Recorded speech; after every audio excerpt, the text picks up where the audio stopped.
Hey everyone, welcome to Brain Poop. I'm your host, Elizabeth England. We are so excited because this is our first ever show. But there are a few things you need to know before we get started.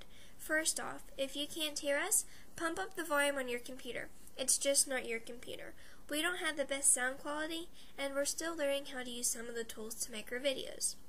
Also, if you're like most people, and we know you're like most people, you're sitting there thinking, those videos look amateur and boring. Well, we'll give you amateur because we are amateur video makers, but not boring.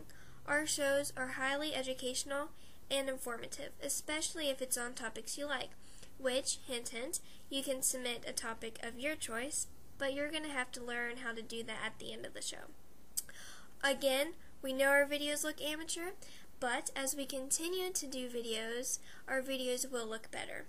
So, without further ado, let's get started with our first topic on our first show. I have always wanted to be a meteorologist, so I figured what better topic to do than weather. Okay, well, weather covers a lot, so we narrowed it down to hurricanes. We found the 4 most common questions. Yes, I said 4. We don't want to bore you the first show. 4 most common questions. The first one, I am proud to say I know, and I know for a fact that a lot of American adults don't even know this. What is a hurricane? A hurricane is obviously a huge storm. It can be up to 600 miles across and have strong winds spiraling inward and upward at speeds of 75 to 200 miles per hour. Each hurricane usually lasts for over 1 week, moving 10 to 20 miles per hour over the open ocean. Hurricanes gather heat and energy through contact with warm ocean waters. Evaporation from the seawater increases their power. Hurricanes rotate in a counterclockwise direction around an eye. The center of the storm, or eye, is the calmest part. It has only light winds and fair weather. When they come onto land, the heavy rains, strong winds, and the large waves can damage buildings, trees, and cars. The next question, and as much meteorology books I read, and I didn't even learn this in school. I had no idea the answer to this question. How do hurricanes form? Hurricanes only form over really warm ocean water of about 80 degrees Fahrenheit or warmer. The atmosphere, or the air, must cool off very quickly the higher you go.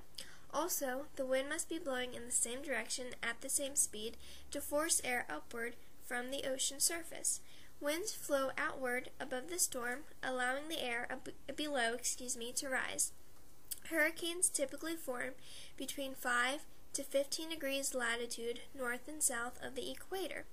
The Coriolis force is needed to create the spin in the hurricane, and it becomes too weak near the equator, so hurricanes can never form there. The next question, and I've always wondered this as well, is what is a storm surge?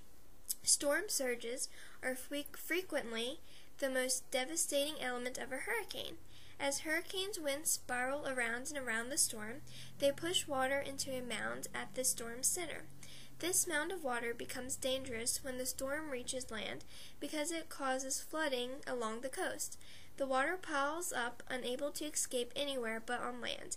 As the storm carries it landward, a hurricane will cause more storm surge in areas where the ocean floor slopes gradually. This causes major flooding. With technology the way it is, there are computer models that allow forecasters to predict the amount of storm surges that will affect a coastal area. These are called slosh models and take into account a storm's strength, its path, how the ocean shallows, and the shape of the land. Then it calculates how much storm surge a hurricane will probably cause.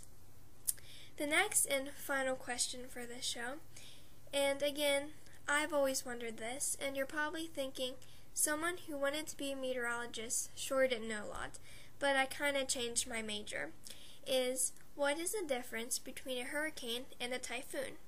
Nothing, except geography. Tropical storms occur in several other world's oceans, and except for their names, they are essentially the same type of storm.